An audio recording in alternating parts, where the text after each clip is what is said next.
Ahora sí. Teniendo micros apagados.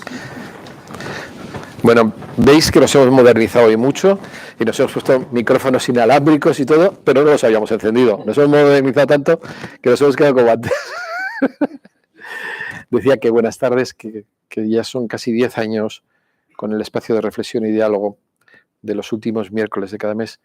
Y por lo menos para mí, que coordino este proyecto, Vivir con Voz Propia, es como el momento de reflexionar y volver a pensar mes a mes por qué hacemos lo que estamos haciendo.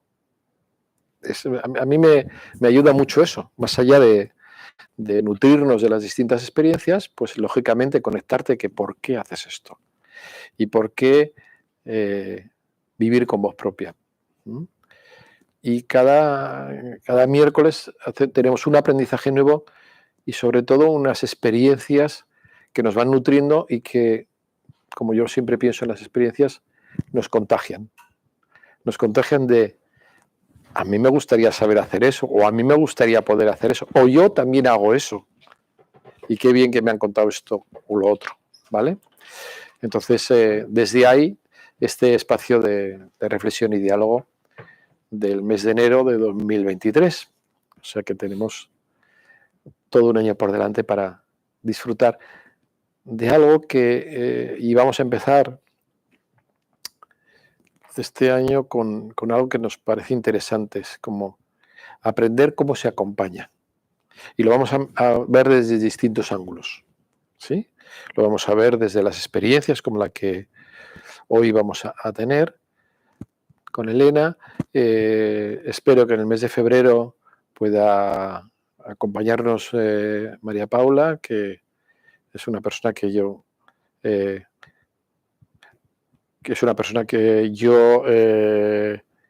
entrevistado y que me parece interesante que nos muestre desde su enfermedad cómo se siente, cómo le gustaría ser acompañada. Tendremos el acompañamiento vistos el final de vida desde distintas corrientes religiosas, con lo cual vamos a nutrirnos por lo menos este semestre de esa visión del acompañar, ¿vale? Maripaz, he dicho antes Maripaula, Maripaz. Entonces, si alguien quiere conocer las entrevistas y quiere ya conectarse con ella, o bien en el... Bien, veis que además nuevos sets, porque esto es como un set de televisión, porque cada vez hay más gente que los días de frío se quedan en casa. Todas las personas que siguen en casa, bienvenidas y bienvenidos. Os habéis evitado pasar un poquito de frío antes de llegar aquí. Espero que estéis cómodas. Sobre todo, y ya que vamos a tener que convivir con la cámara, con las personas que estamos aquí, me gustaría comenzar con que cada uno y cada una sienta el espacio donde está. Sienta, bueno, ¿por qué estoy aquí? Como decimos muchísimas veces, conocer un poco la intención. ¿Por qué voy a destinar un tiempo a compartir este espacio de reflexión y diálogo? ¿Por qué voy a destinar un tiempo a verlo, quien lo vaya a ver después? Y yo invito a que para eso nos pongamos lo suficientemente cómodas y cómodos. Y sobre todo estamos hablando de acompañar. Por lo cual, lo más importante para acompañar a alguien es poder estar presente.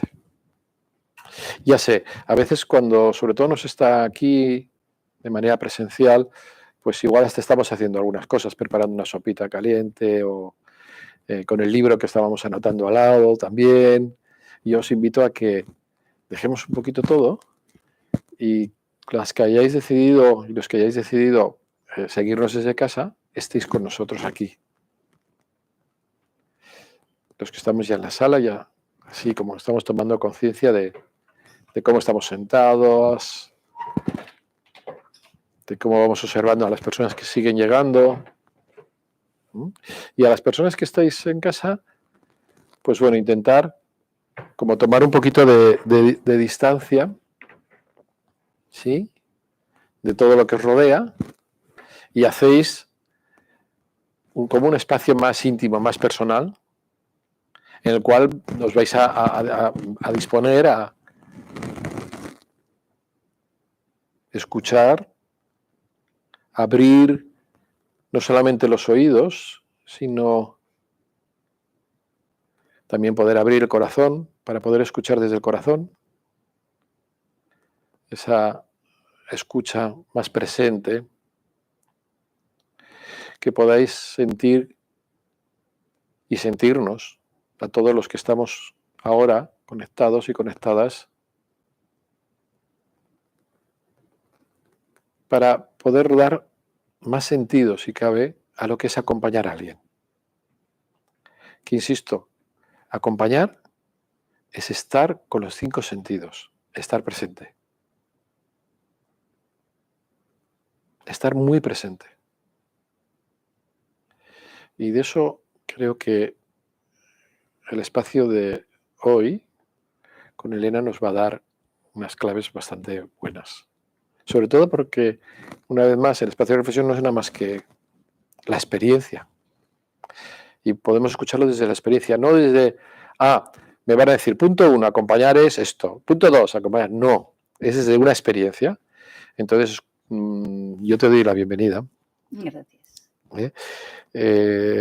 Elena lleva ya un tiempo como persona voluntaria dentro del proyecto Vivir con Más Propia, haciendo distintos acompañamientos. Y ya otra vez tuvimos una pequeña charla aquí mismo sobre lo que era acompañar. Y preparando este año los espacios de reflexión, decíamos, qué bueno hablar del acompañar. Y yo le decía, cuéntanos estas cosas que cuentas cada vez que vienes de hacer un acompañamiento, cada vez que acompañas a alguien en el final de vida. Cuéntanos, porque no sabemos a veces cómo hacerlo. Hoy mismo a la mañana me preguntaba una señora, me pasó esto, ¿he hecho bien? Y bueno, te ha salido del corazón, está muy bien hecho. Y eso ya está muy bien hecho. No hay ni bien ni mal. Ese es el mejor maestro, la mejor maestra, que salga desde el corazón, ¿no? Pero si alguien nos cuenta sus experiencias, igual nos inspira otras maneras. Entonces, yo te doy la bienvenida. Espero que se esté oyendo bien a las personas que estéis fuera de la sala, que estéis en vuestra casa. Espero que en el coche no, porque tenéis que estar conduciendo, tenemos que estar presentes. Si vais caminando, tomaros con más calma al caminar, los que no estéis llegando, pero no sé, cuéntanos tu historia de acompañar a personas en final de vida. En lo más cercano, en mi propia familia. Yo creo que a mí me llegó, como nos ha llegado a muchas personas, y se me abrió todo un descubrir de la importancia de poder estar acompañando realmente y poder ayudar a que el familiar al que yo acompañaba, en este caso que era mi padre, hacerlo de una forma que aliviara su sufrimiento. Para mí hubo un momento que fui a su casa, a casa de mis padres, y había tanto sufrimiento en él y en lo que estaban viviendo juntos, porque mi madre hacía lo que podía, pero entre ellos dos se estaban haciendo mucho daño, porque era muy difícil. Mi madre en un inicio de Alzheimer, mi padre con un final, un Alzheimer tapado, que aflora cuando desaparece uno, y una locura, pobrecitos, ¿no? Y salí de ahí, me monté en el coche y fue la certeza de no puedes permitir que tu padre, lo que le queda, no se vaya con paz. Y en ese momento supe que me los tenía que llevar a casa los dos, porque ellos solos no podían darse esa paz que podía necesitar mi padre para irse. Y fue una certeza, o sea, realmente para mí fue una certeza. Y luego supe que eso se llamaba acompañamiento en final de vida, ¿no? O sea, en realidad, ¡paf!, entró y con la suerte que mi pareja me acompañó a esto. Creo que son decisiones también compartidas, porque llevar a mis padres a casa para hacer este final, yo sabía que mi padre entraba y no salía. Él no, él era un luchador nato. Y fue muy bonito también el acompañamiento, a la vez que mi pareja me hacía a mí para que pudiera hacer el acompañamiento a mis padres, ¿no? Y a la vez hubo otro acompañamiento muy importante, y hubo luego otra reflexión vital. Cuando la cosa se empezó a poner muy fea, yo entré en miedo y pensé, ¿quién eres tú no sabes nada de medicina? ¿Qué haces con una persona en final de vida? Y tuve la suerte de un profesional maravilloso, médico del pueblo en el que vivo, que me dijo, mira, tienes la opción de poder acompañar y que él se vaya desde casa. Para mí era una opción que nunca ni siquiera había pensado, ¿no? Y fue como, yo puedo hacer esto. Y llegamos a un pacto. Él me dijo, tú haz de hija y yo hago de médico. ¿Te parece? Y a mí aquello me facilitó todo, ¿no? Porque él hizo de médico y yo hice de hija. Más todo el acompañamiento que surgió alrededor, todas las visitas y celebraciones y despedidas conscientes que pudimos hacer, de los familiares que vinieron, de quien pasó a poder darle el último beso y la última palabra, ¿no? Y recuerdo que había unos vecinos que vivían enfrente y en un momento me dijeron, oye, ¿ha cambiado algo? ¿Qué estáis celebrando? Porque se transmitía tal alegría desde fuera que era como muy loco, porque era un final y a la vez una alegría, las nietas en casa, risas, mezclado con todo, ¿no? Y a mí aquello me transformó profundamente en el comprender que podemos elegir muchas más cosas de las que creemos que podemos elegir en el momento de irnos.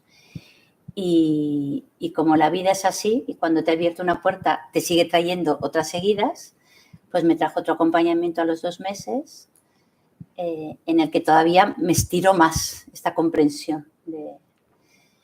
Y fue como encontrar la certeza de la necesidad de que esto forme parte de la vida, de mi vida y de atrever a hablar de eso tranquilamente, ¿no? De atrever a hablar y estar ahí en esa presencia, ¿no? Cuando murió mi padre, recuerdo que en el tanatorio hubo, mis sobrinas eran muy pequeñas, dijo, ¿qué hay que hacer ahora? ¿Qué pasa? Digo, bueno, pues ahora hay que dibujar lo más bonito que para el abuelo era. Y el tanatorio estaba todo lleno de los dibujos, de flores, de dibujos de alegría. Y la gente cuando entraba era como, aquí hay colores, hay alegría. ¿Qué es esto? Y a mí se me quedó en esto de hasta dónde podemos decidir, con todos mis respetos, es como cómo avanzar incluso en los cómos también de los espacios, ¿no? Voy descubriendo a medida que acompaño que las necesidades naturales que pueden emerger de lo que nos gustaría hacer, no siempre las podemos hacer. Porque como que los espacios o las normas todavía están algo apretadas, ¿no? Y que se necesita que se vayan flexibilizando y crear nuevos espacios.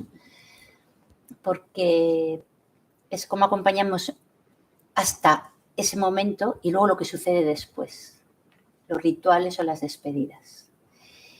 Y otra lección preciosa que yo tuve en esto de los rituales y las despedidas fue una amiga del alma que ya incluso pudo decidir cuándo irse.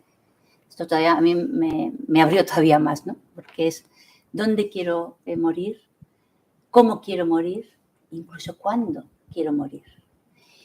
Y ella me eligió, por supuesto, ella eligió su fecha, su momento, lo pudo hacer, era un final muy duro, de deterioro físico, entonces ella pudo elegir esto.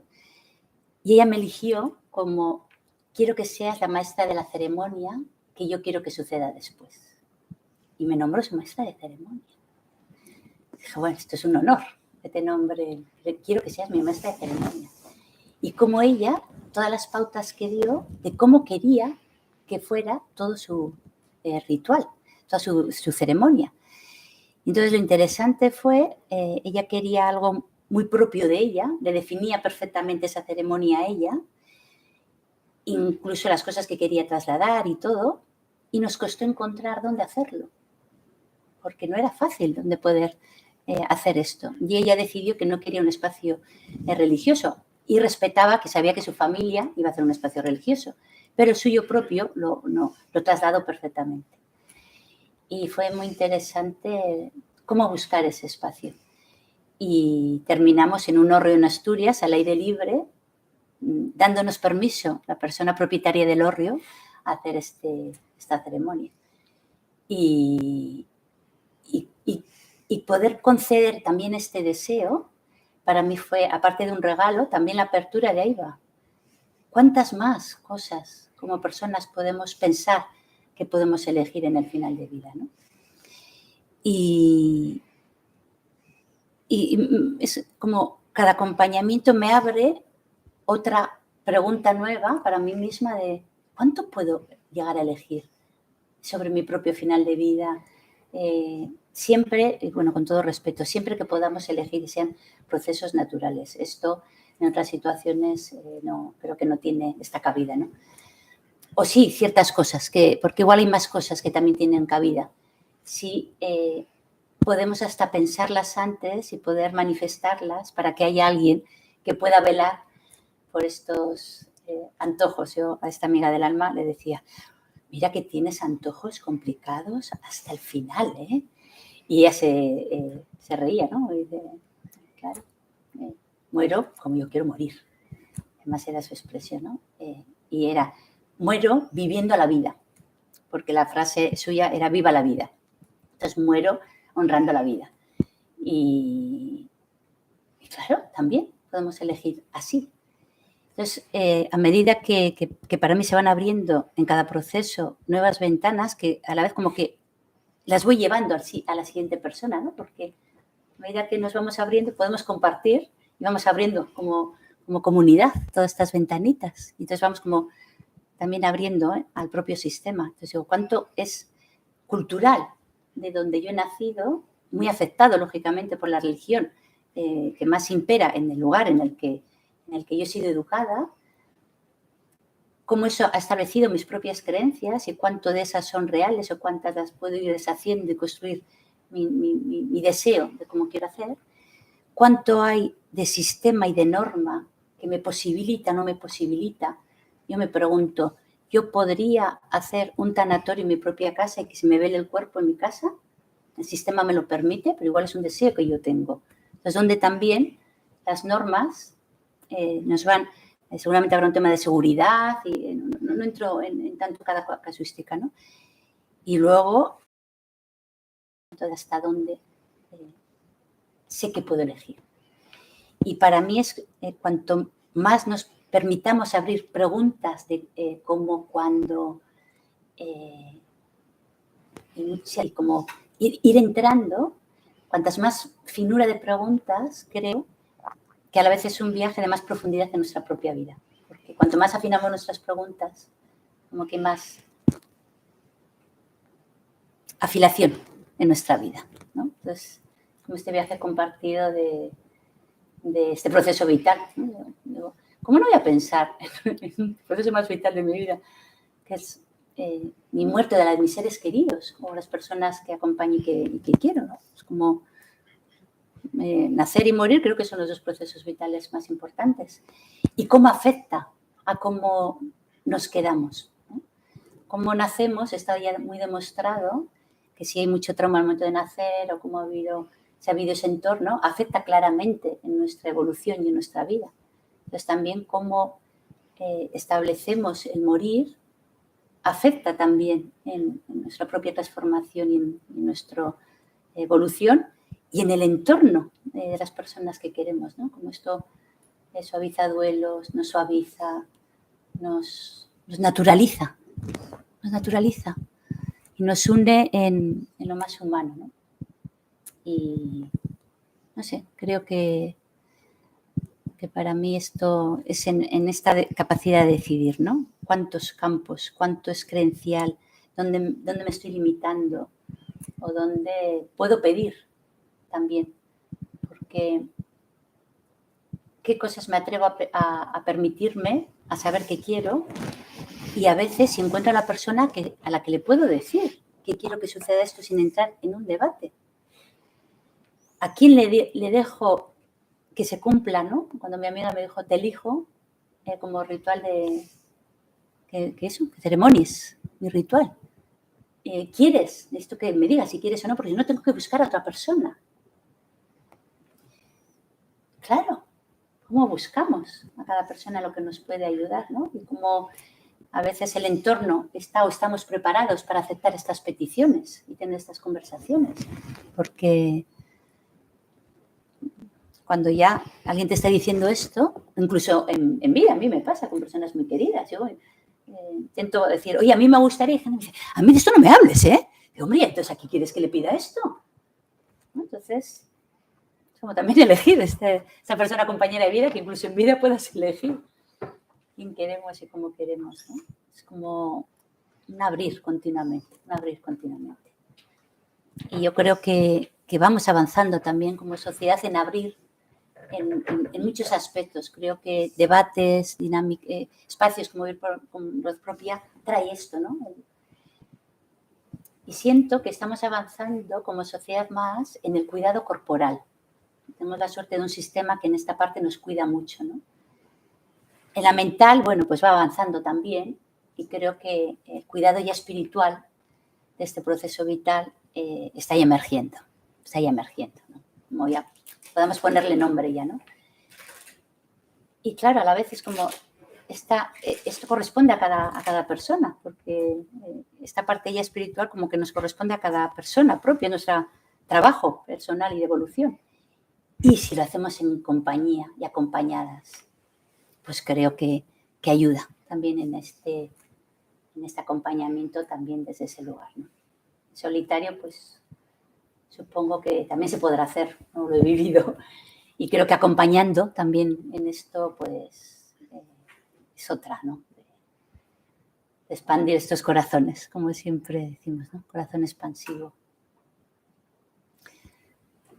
No sé. ¿Cómo te sentiste? Estás hablando ya un poquito de cómo te sentiste cuando te nombraron maestra de ceremonias, ¿no? Wow. ¿Cómo fue la preparación para ser maestra de ceremonias? ¿Cuál fue tu preparación? Cuando me ofrecieron ser maestra de ceremonias, yo primero tuve dos mezclas. Qué honor y qué miedo. Y las dos tenían la misma fuerza. Qué honor y qué miedo. Y la certeza de que solo había una respuesta que dar, que era sí. Y en el... ¿Cómo hago esto? Y fue un acto de me entrego a la vida y esto ya está. Esto se escapa de mi control, planificador, organizador, esto se escapa, ¿no? Y hice un absoluto acto de entrega confío en lo que tenga que venir. Porque creo de verdad que en esos momentos, ante estos hechos tan vitales, creo que se abren, es que no sé ni cómo llamarlo, pero muchísimos campos y como que todo se va poniendo ahí. Sí estoy atenta, sí estamos atentos, ¿no? Porque si no se pueden abrir muchas cosas, pero si no estás atento, como nada. Y en este abrir fue curioso cómo había un taller de compasión en el que yo no estaba apuntada. Y justo me entró en el teléfono, te recordamos que si no estaba apuntada, ¿cómo que segunda parte? Si yo no he oído la primera. Y dije, no puede ser cierto. Y entonces aquí que pedí permiso, oye, no he oído, pero hay plaza, puedo llegar, cógete el coche y vente. Tal cual, fue como en las mismas horas. Y fui acogida totalmente en el grupo, yo traje esto y bueno, pues fue poder irme con más pozo, ¿no? Como más y con muchas herramientas es que la palabra herramienta se me queda corta, pero como con más presencia, ¿no? Entrenando la presencia y el corazón. Y recuerdo una conversación muy bonita con Pachi que le dije, Pachi, estoy en esto, ¿qué puedo hacer? Y me dice, no pienses, esto no va de pensar, ¿no? Entra aquí y hasta ahí es esto, ¿no? No es esto, es esto. Y dije, ya está. Entonces todo sucedió. Me fui incluso con la estopita de... Uh-huh. Sí. Y luego el ritual fue pura magia. Vino incluso dos periodistas, era el primer caso de eutanasia en Asturias, y tenía mucho morbo un tema de estos, ¿no? Cuando las cosas cogen ciertas palabras que a la vez tienen cierta connotación y a la vez tienen cierto debate político, pues todo entra en otros tipos de conversación, ¿no?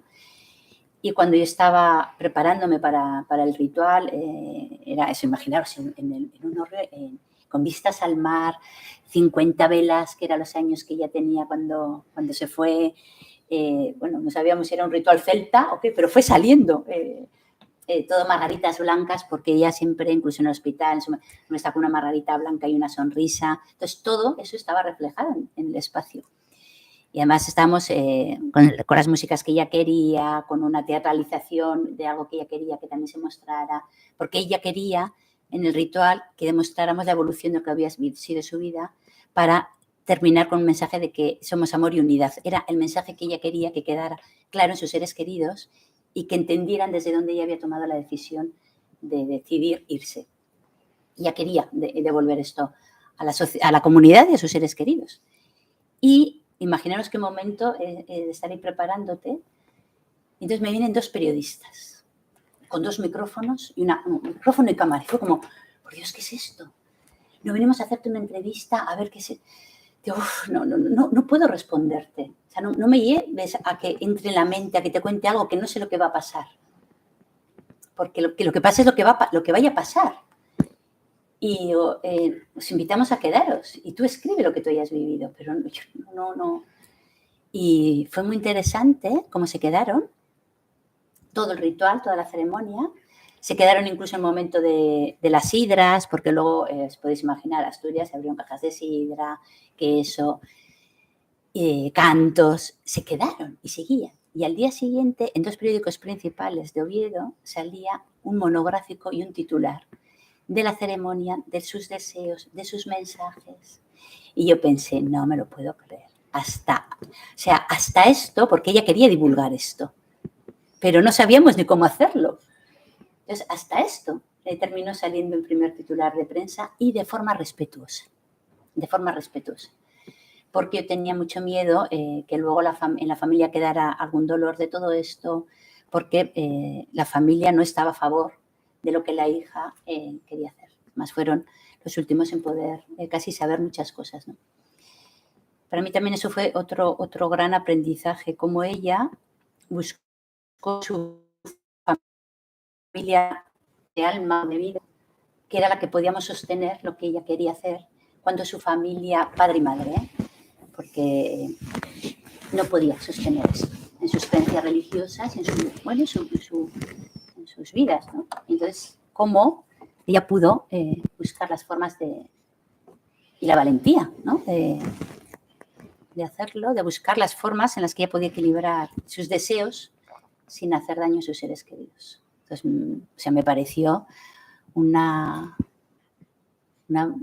simbiosis y de nuevo, claro, ¿dónde quedan a veces los núcleos familiares? Cuando pueden, sí son, y cuando no, ¿cómo podemos entrar a otras personas que no somos como del círculo familiar, ¿no? Como siempre en la muerte asociamos con el núcleo familiar y, por supuesto, si es y puede estar, es como hay un regalo, y a la vez también como dar cabida, ¿no? A otras personas que también se puede hacer esto.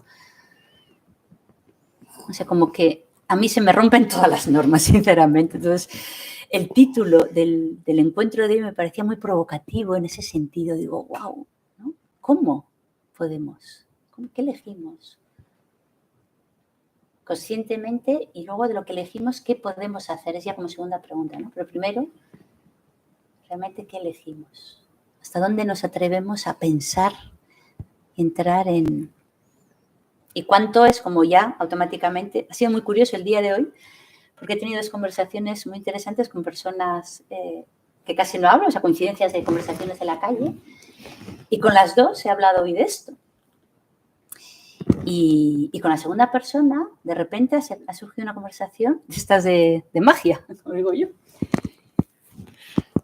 que él estaba en enfado con su pareja, porque su pareja está muy sensible. Es que está muy sensible. Pues tu madre está con cáncer, pero es que está muy sensible. Y digo, a ver, vamos, ¿cómo está tu pareja? Ella está acompañando.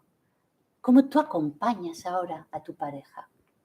¿No? Cómo el acompañamiento para mí incluso se amplía, porque es como capitas de cebolla, ¿no? Y cómo nos vamos pudiendo acompañar para que quede cuidadito el núcleo más central. Entonces, yo para poder acompañar a mi padre, como lo pude hacer, sentí que yo estaba sostenida también por detrás, ¿no? Como parece muy interesante este acompañamiento, incluso más allá de la persona concreta con ya con quien está ahí más final. Ujú. Interesante esto, ¿no? Es como también volver a un cierto protagonismo de la comunidad, o como cuando nos eligen para acompañar, no nos eligen a un yo que acompaña, ¿no? Sino eligen a alguien más que un yo.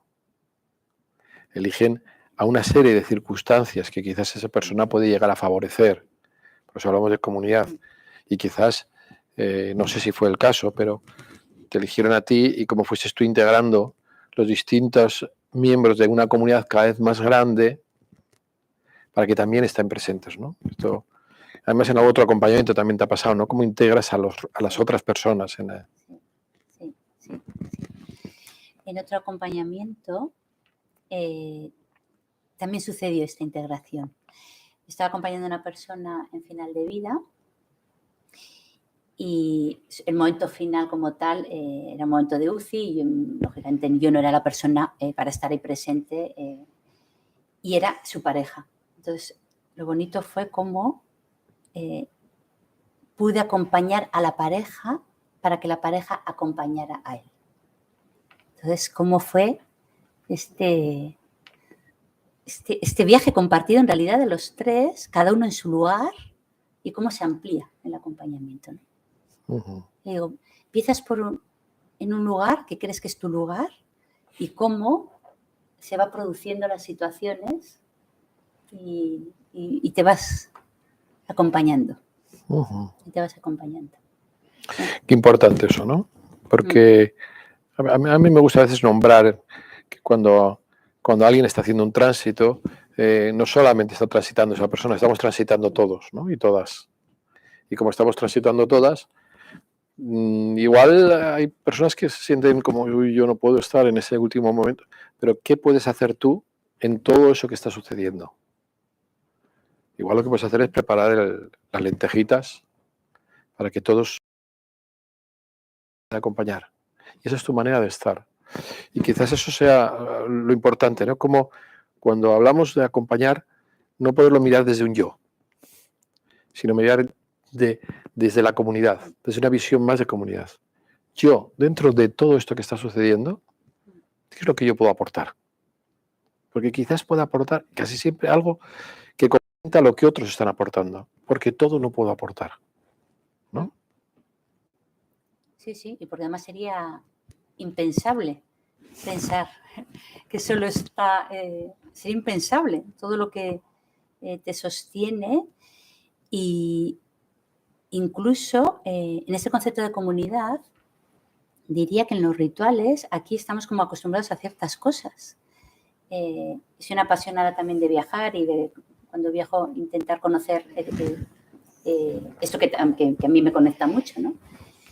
Y cómo la ritualización y los procesos de acompañamiento son tan diferentes en cada cultura, de formas hacia afuera, pero en el fondo, en lo que yo todas me he encontrado es cómo la comunidad se acompaña. Para mí el ejemplo como más así ha sido India, un país que mantiene mucho todo lo más natural, por poner algún nombre, y cómo la muerte, fijaros, incluso a nivel de colores, se visten de blanco en lugar de negro, porque para ellos el blanco simboliza la luz, no es la oscuridad. Entonces, cuando hay alguien fallecido, todos pasan así. Entonces, tú sabes si alguien está de luto porque va de blanco entero por la calle. Es muy curioso, incluso el mensaje que damos con el color, ¿no?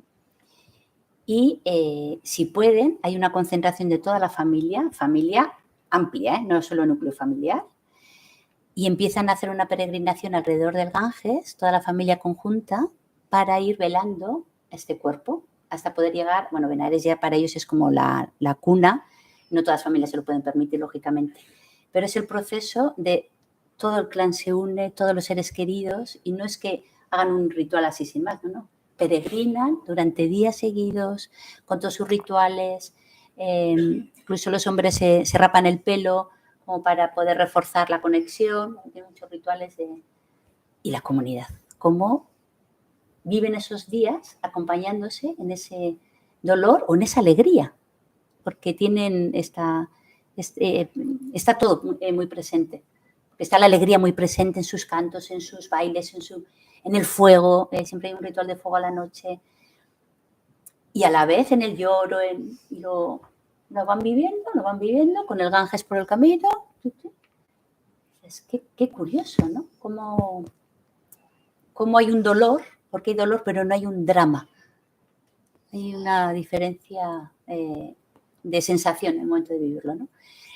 Y otra que también he tenido la suerte de compartir ha sido en Bolivia, en el altiplano, que ahí son más comunidades indígenas, y ante los rituales del fallecimiento lo que hacen es queman todos los enseres de la persona fallecida. Hacen una hoguera, queman la ropa. Yo decía, pero si esta familia, si no les sobra mucho, ¿qué hacen quemando esto? En el concepto de utilidad y de aprovechar. Lo queman todo. Y luego hacen una pequeña tumba donde ponen, bueno, es como casi una huerta, porque ponen semillas de unas cosas, de otras, todos sus cánticos, la bebida de arroz después, y cómo están ahí horas, 1 o 2 días, cómo hay tiempo. Yo echo de menos en nuestra sociedad, y siento que es necesario para un proceso vital, echo de menos el tiempo de encuentro después de las idas. Más allá de justo rituales de entrar y salir, y el poder estar más tiempo juntos, el compartiendo esos recuerdos, esas historias, el poder masticar entre los seres queridos esto. Y esto requiere tiempo. Claro, cuando viví en India esto, digo, claro, es que estos van soltando, van compartiendo, van diluyendo, van digiriendo todo esto. Porque son días peregrinando con todo lo que es la vida a la vez, y me parece mucho más natural. Vemos cuando alguien de nuestros seres queridos o nuestro entorno familiar o no se ha ido para poder convivirnos, ¿no? Para mí esto sería un elegir. Si yo me pongo a soñar cuál es mi carta, añadiría esto, claro, que se pueda estar, ¿no? Mis seres queridos puedan hacer un viaje, una peregrinación, una celebración, porque creo que hay algo que ayuda mucho en ese convivir. Y claro, ¿dónde encajas esto en nuestras normas y cultura, no? Fíjate, me está resonando esto que estás nombrando de entrar y salir, ¿no? Como que nos estás ahí subrayando esa idea de poder permanecer un poquito, de poderlo compartir, dedicar un tiempo, ¿no? Esta sociedad en la que todo va demasiado rápido, ¿no? Sino dedicar un tiempo, que quizás dedicar el tiempo en este caso estamos hablando de emociones que podamos llegar a tener, quizás también eso ayude a que nuestras heridas evolucionen de otra manera, ¿no? Si estoy entrando y saliendo, pues las heridas se van, como cuando me decía mi madre, no te andes en la postilla que la vas a tener. Yo es que me andaba mucho, ¿no? Entonces las heridas mías me duraban muchísimo. De hecho, incluso llegué a pensar que era algo raro yo, porque me duraban muchísimo. Pero en vez de dejar que eso, bueno, que esté ahí, que permanezca, ¿no? Qué bueno esa enseñanza que nos traes. Y sí, es como el clan acompaña. Yo me he sentido con mis seres queridos muy acompañada por mi clan. No hubiera sido posible, ¿no? Una tía mía ayudándome a coser una cosita para mi madre, que aquello es inolvidable, es como las cosas menos esperadas y que son las más necesarias. Sí, es más global y necesitamos tiempo para eso. Entonces es como que de esto también hacemos así, ¿no? Ha pasado el funeral, han pasado los 3 días, ha pasado la semana y ya casi, ya está. Como que el que se queda, o sea, cuánto siente que molesta si se pone a hablar de esto que tiene, ¿no? Porque, puede ser que se enrolle mucho, que ahora no tengo tiempo. Entonces, sí. Eso, ¿qué lugares son de encuentro también? Yo a veces, cuando entro en un tanatorio, me pregunto, ¿cuándo podremos evolucionar este espacio? ¿No? Si alguien quiere hacer aquí una fiesta y poner música y meter unas botellas de vino, o de lo que le dé la gana, ¿no? O parece que las celebraciones están solo ya en los lugares privados, entonces depende ya de si alquilas un local, si puedes, o si tienes casa grande o pequeña. Antes, bueno, yo creo que todos lo tenemos muy cercano, ¿no? En los pueblos era increíble cómo el pueblo arropaba, se llevaba las tortillas, los caldos, y había momento de estar. Ujú. Y algo, creo que es ya no cultural, creo que hay algo humano y necesario en cualquier parte del mundo que hace que necesitemos hacer algo que no estamos haciendo. Ujú. Y que cuando nos paramos a poder sentir yo como quisiera morir, o cuando estás acompañando y lo ves o y lo sientes y lo percibes, se te va haciendo en ti una verdad cada vez más verdadera para ti mismo, ¿no? Y luego ya es lo que donde vivamos, cultural o a nivel de reglas, nos podemos permitir, pero si no, y creo que es maravilloso que podamos cada vez permitirnos más esto, porque así podemos empujar al sistema en lo que necesitemos como personas, ¿no? Que al final el sistema es para las personas, no las personas para el sistema, y con todo lo que esto supone de debate, en realidad, de debate, porque cada flexibilidad o avance o retroceso supone todo un debate. Entonces, otra parte de libertad personal, con todos los debates, pone los suyos, ¿no? En una parte del mundo puedes... Y yo me pregunto, ¿qué es lo que nos une al margen de religión, normas, formas políticas? ¿Qué es lo que sí nos une? ¿Y qué nos une? El corazón. El corazón. Claro. Además, esa visión que nos traéis del corazón, como decimos en la compasión, del corazón espacioso, ¿no? El dar espacio, dar tiempo y dar espacio, ¿no? Fíjate, dos claves que estás trayendo hoy aquí que serían muy importantes para esos rituales, para el cómo acompañar. Dar espacio y dar tiempo, ¿no? Que a veces esto nos cuesta. Nos cuesta porque, bueno, la propia tristeza de acompañar nos hace que a ver si esto va un poco más rapidito para que yo no me duela tanto, que es muy respetable. Pero también debemos de confiar o de cultivar de que no estás sola, de que no estás solo, que hay una comunidad, que como tú bien decías, te va a coser eso que en ese momento necesitas y que nunca olvidarás como lo traías, ¿no? O sea, confiar, y lo decías en un momento dado, ¿no? Sostenemos muchas cosas cuando acompañamos, sostenemos sufrimiento, pero a su vez aceptar que somos sostenidos. Y cuando alguien tiene la humildad de aceptar de que es sostenido, es cuando su mirada se hace más amplia y se ve esa comunidad. Entonces es algo que es más vivido entre todos. Claro, no sé, pero me vuelvo a salir otra vez. Si elimino ese yo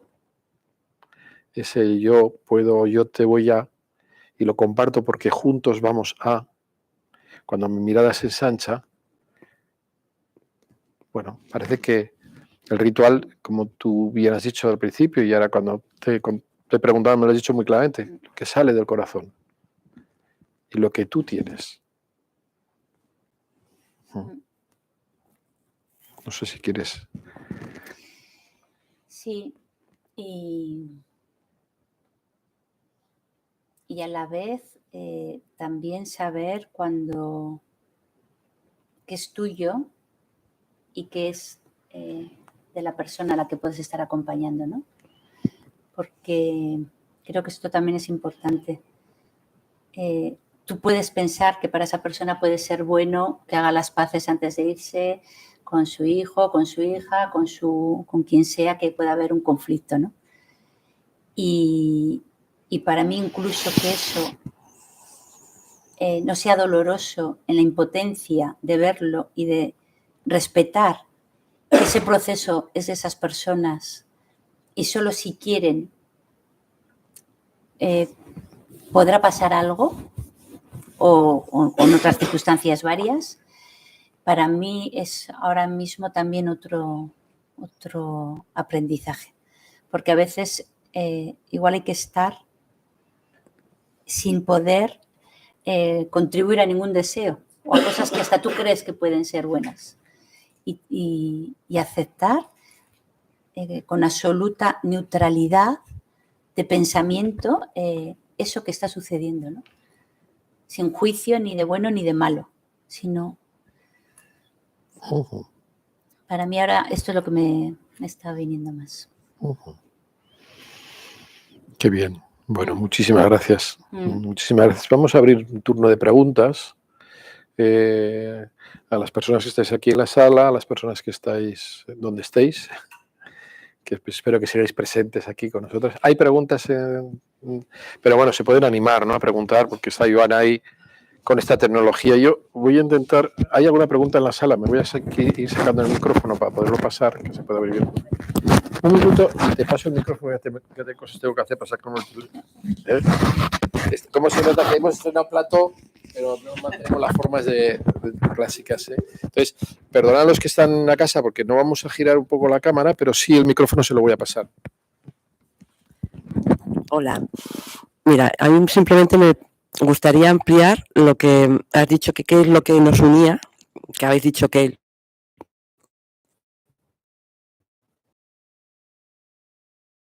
el miedo. El miedo como general en todo, ¿no? Porque el miedo al no querer molestar, el miedo a qué va a pasar después, el miedo que nos da las religiones, el miedo del desconocimiento de tu propia espiritualidad, no sabes qué hay después que pueda haber, ¿no? O sea, el miedo. Entonces, creo que una vez que tú entiendes el miedo como un problema, le puedes enfrentar, ¿no?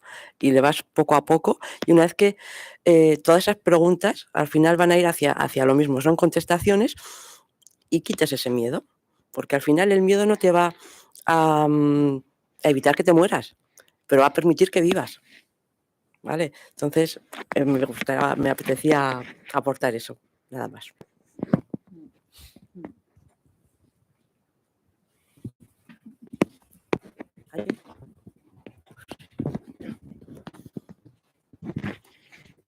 Estamos aquí con el micrófono en sala pasando a ver quién más se anima a preguntar.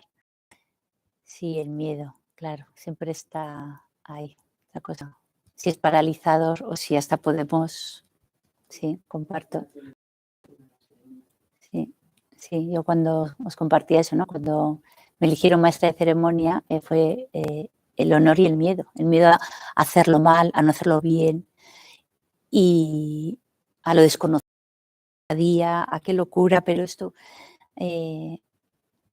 a sentirme insegura, un tema muy delicado, que incluso yo ni siquiera sabía cómo me posicionaba. Entonces dije, esto no va de ti, esto es igual lo que tú opines o no, sobre esto va de ella, esto no va de ti. Mira, además otra cosita también que podría ser es lo que has dicho al principio, que es lo que a mí me ha marcado toda la charla ya, que es cuando has dicho que el médico dijo, tú haz de hija que yo hago de médico. Cada uno tenemos que entender que tenemos que hacer nuestra parte, no tenemos que hacer la de nadie más, la nuestra. Y la nuestra, hacerla lo mejor que podamos, y lo que habéis dicho, lo que mejor te indica, el mejor GPS es nuestro corazón, ese no va a fallar nunca. Entonces, bueno, eso también me apetecía apuntar, a ver si apunta alguien algo más.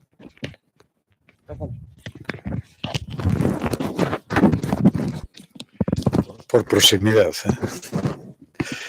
Oye, me encanta escucharte y cómo transmites la experiencia.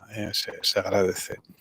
Quería apuntar que para que pasen ciertas cosas, como por ejemplo, no ya ser maestra de ceremonias, ¿no? Sino poder facilitar algún determinado proceso, una determinada experiencia, o poner algún matiz al cómo va a ser el proceso, ha hecho falta unas circunstancias previas que tienen que ver con la comunicación, con la confianza, con la relación que se establece, multilateral, porque cuando uno acompaña a alguien, acompaña a esa persona y a todo su entorno, cómo esté uno, digamos, integrado un poquito en todo eso, y eso a qué da paso, ¿no? Entonces, ya, en fin, saltando un poquito lo del corazón, lo de estar neutro, lo que pueda pasar, yo creo que esas son las circunstancias que lo van haciendo. Y te aporto una experiencia personal atendiendo a una mujer ucraniana que no, en fin, que fue dificultoso encontrar la manera de comunicarnos con ella y demás, y al final pues falleció. Vino su hija y en fin, la comunidad rusa que había estado haciendo un poco que había estado haciendo un poco de traductora y demás, pues fueron al entierro, un entierro pues hecho de aquella manera, ¿no? Y entonces, pues yo que era el voluntario, la labor que me tocó fue hacer de taxista, lo que hice varias veces. Y una de las creencias que ellos tienen es que los niños pequeños, hasta el año y medio más o menos, son capaces de ver a los muertos. Y entonces no entran o no entran con ellos en los cementerios. Entonces la hija de esta mujer tenía un crío que era un bebé de 10 meses, ¿no? Y después de hacer de taxista, pues la labor del estar paseando por los jardines de El Salvador con un bebé precioso, por cierto, mientras duraba aquello, que a mí se me hizo eterno, pues no sabía ya qué hacer con el niño en un cementerio, pero de esto han pasado unos años, Ucrania está como está y yo sigo manteniendo una relación distante, pero en fin, intensa con la hija de esa señora que se llama Ana, y con Svetislav, que es el muchachete al que yo pasé, ¿no? Entonces quiero decir que si está uno abierto, ¿no? Tal y como tú has dicho, pues las circunstancias en ese contexto te van dando, sean las lentejas o sean estas cosas, ¿no?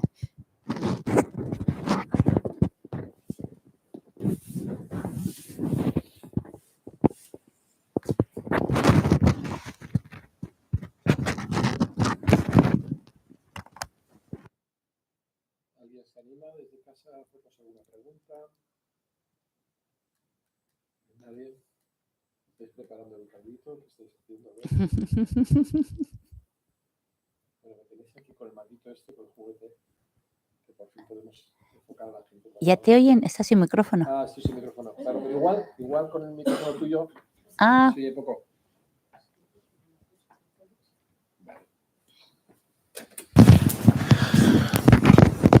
Bueno. Bien.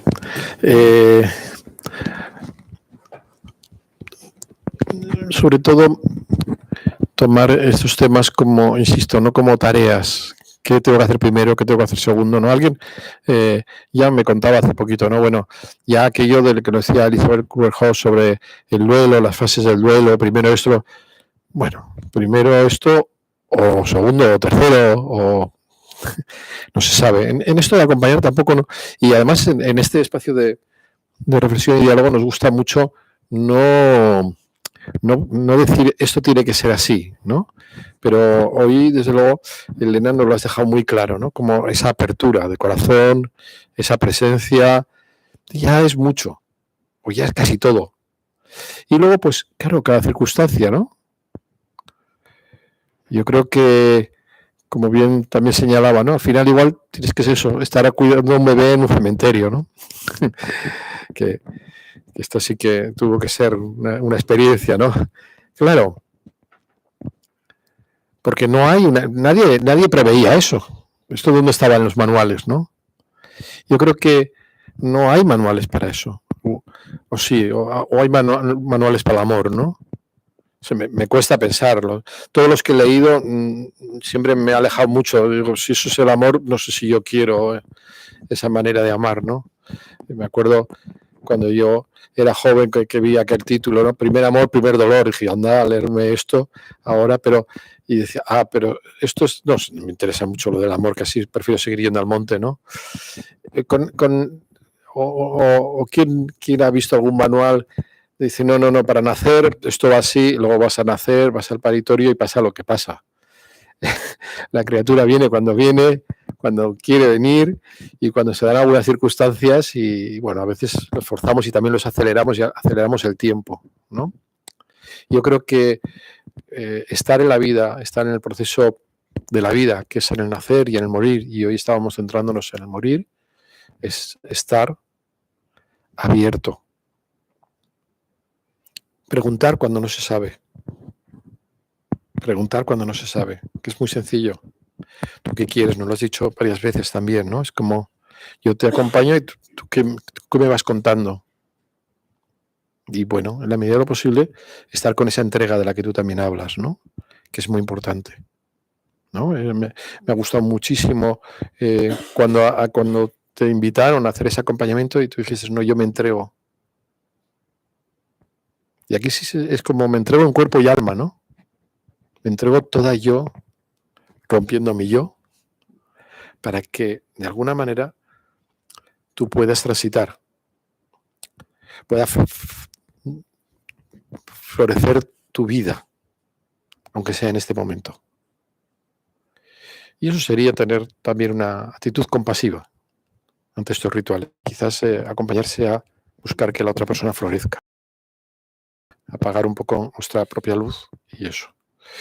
Bien, muchísimas gracias, Elena. Ha sido un placer. Ha sido un placer. Qué bien, ¿no? Que estas personas te van eligiendo. Yo no sé cómo va esto. Claro, pero yo veo lo que tú transmites. Y yo sé que esos acompañamientos es lo que te están transmitiendo a ti, por lo cual directamente pienso que qué bien, porque estos acompañamientos te han traído enseñanzas que las has compartido con nosotros y con nosotros hoy aquí, y son de tal claridad que os ha ido bien. Eso ha ido muy bien. Y estoy seguro que tú y las personas que hay al lado. Entonces, bueno, lo que pretendemos es una cosa que, como decía al principio, contagiarnos cada vez más de esta manera de estar en el mundo y de esta manera de acompañar.